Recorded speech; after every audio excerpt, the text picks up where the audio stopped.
Informasi terkini kasus penculikan wanita di Bandung, Jawa Barat. Kita akan bertanya langsung kepada Kapolrestabes Bandung, Kombes Budi Sartono. Selamat pagi, Pak Kapolres. Selamat pagi, Mbak.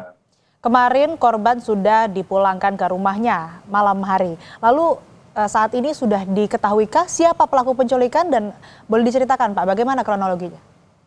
Jadi kronologisnya mungkin saya ceritakan dari awal bahwa memang benar pada hari Minggu tanggal 8 Desember pukul 12 ada kasus atau tindak pidana penculikan terhadap seorang korban ibu-ibu atas nama Ibu Santi di Jalan Sukanegara Asri.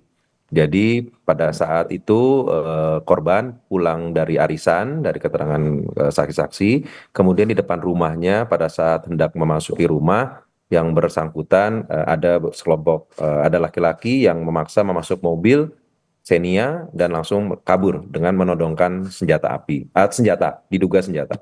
Kemudian setelah itu dilakukan penyelidikan oleh anggota Polsek Antapani dan Polrestabes Bandung, dan saksi-saksi diminta keterangan baik dari keluarga, saksi sekitar, dan melihat daripada CCTV. Dan pada pukul 8 malam ternyata korban kembali ke rumahnya diantar oleh tukang ojek pangkalan atas nama RS ke rumahnya. Kemudian setelah itu kami melakukan pemeriksaan kepada pihak korban, tetapi karena korban masih shock dan terguncang sehingga kami belum bisa meminta keterangan secara maksimal, tetapi telah didampingi oleh unit PPA kami dari Polwan untuk bisa menggali keterangan lebih dalam tentang bagaimana kejadian sebenarnya.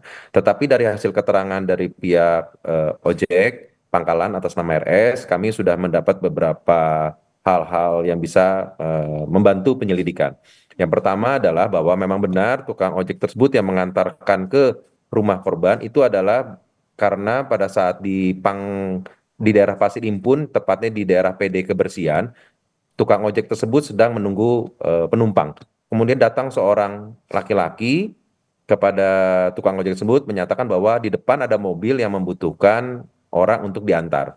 Sehingga tukang ojek tersebut mendatangi mobil tersebut, dan setelah mendatangi mobil tersebut, dari mobil keluar dua orang, yaitu seorang laki-laki dan perempuan, dan laki-laki itu bilang ke tukang ojek tersebut untuk mengantarkan ibu-ibu ini ke rumahnya, dan dia mengaku adalah sebagai suami istri. Itu berdasarkan keterangan sementara dari hasil tukang ojek tersebut.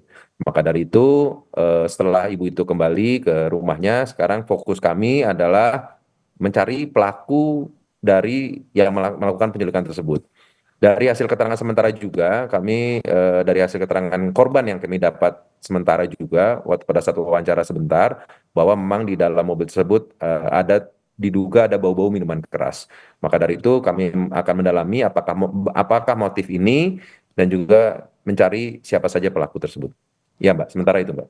Tadi kan Anda menyebutkan juga, Pak, bahwa dari keterangan ojek pangkalan yang kemudian mengantarkan korban ke kediamannya, ini menyebut melihat ada dua orang, laki-laki dan perempuan yang mengaku suami istri begitu dari dalam mobil yang meminta untuk korban ini diantarkan ke kediamannya.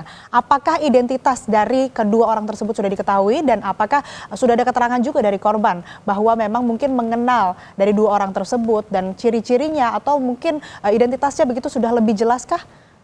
Jadi seperti saya jelaskan di awal bahwa korban kebetulan sementara ini masih dalam keadaan terguncang dan shock sehingga kita belum bisa meminta keterangan secara mendalam. Tetapi dari hasil keterangan sementara pada saat anggota Polwan kami sempat berbicara bahwa memang di dalam mobil itu para pelaku memakai topi dan masker sehingga menutupi mukanya. Tetapi memang tercium bau minuman keras. Dan mungkin juga kami menduga apakah memang yang bersangkutan kenal atau tidak. Masih kita dalami, Pak, apakah memang korban mengenal para pelaku tersebut. Tapi yang pasti ciri-ciri dari kendaraan tersebut kami sudah juga dapat. Ini mohon waktu, kami juga lagi mencari para pelakunya. Oke, kondisi korban sampai saat ini kan masih dalam keadaan syok, masih terguncang begitu ya secara emosional, secara psikisnya juga. Tapi berdasarkan pemeriksaan ataupun juga permintaan keterangan awal, Pak, apakah ada barang berharga korban yang hilang atau mungkin korban mengaku diperas begitu? Tidak ada. Tidak Tidak ada. ada yang diminta barang-barang berharga dari pihak korban kepada pelaku.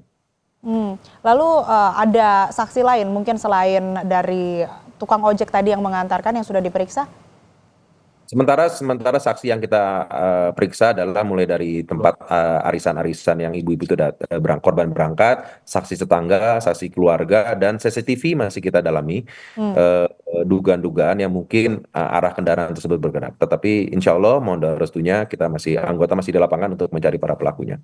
Kejadian seperti ini sebetulnya sering terjadi nggak sih Pak? Kalau untuk di Kota Bandung untuk penculikan selama saya di sini tidak ada. Oke, kalau soal penggunaan yang diduga itu adalah senjata api, seperti apa penyelidikannya? Apakah memang itu betul menodongkan senjata api atau bagaimana, Pak? Ya kalau dari hasil CCTV memang terlihatnya ada senjata yang ditodongkan kepada korban. Maka dari itu apakah itu senjata api beneran atau senjata api rakitan atau apapun itu, nanti setelah kita melakukan pemeriksaan dan melakukan penangkapan terhadap pelaku, nanti kita akan dalami lagi. Usai pemeriksaan korban, kemudian juga permintaan keterangan kepada saksi-saksi begitu, apakah sudah ada pengecekan kondisi keamanan di lingkungan rumahnya? Kita juga sudah koordinasi dengan pihak security, rumah, dan lain-lain. Memang kita berkoordinasi dan alhamdulillah kami dapat bantuan sangat sportif dari lingkungan, warga lingkungan, termasuk CCTV dari warga juga diberikan kepada kita semua. Baik, terima kasih Kapolrestabes Bandung, Kombes Budi Sartono telah berbagi informasi bersama kami di Sapa Indonesia Pagi. Sehat selalu, Pak. Betul.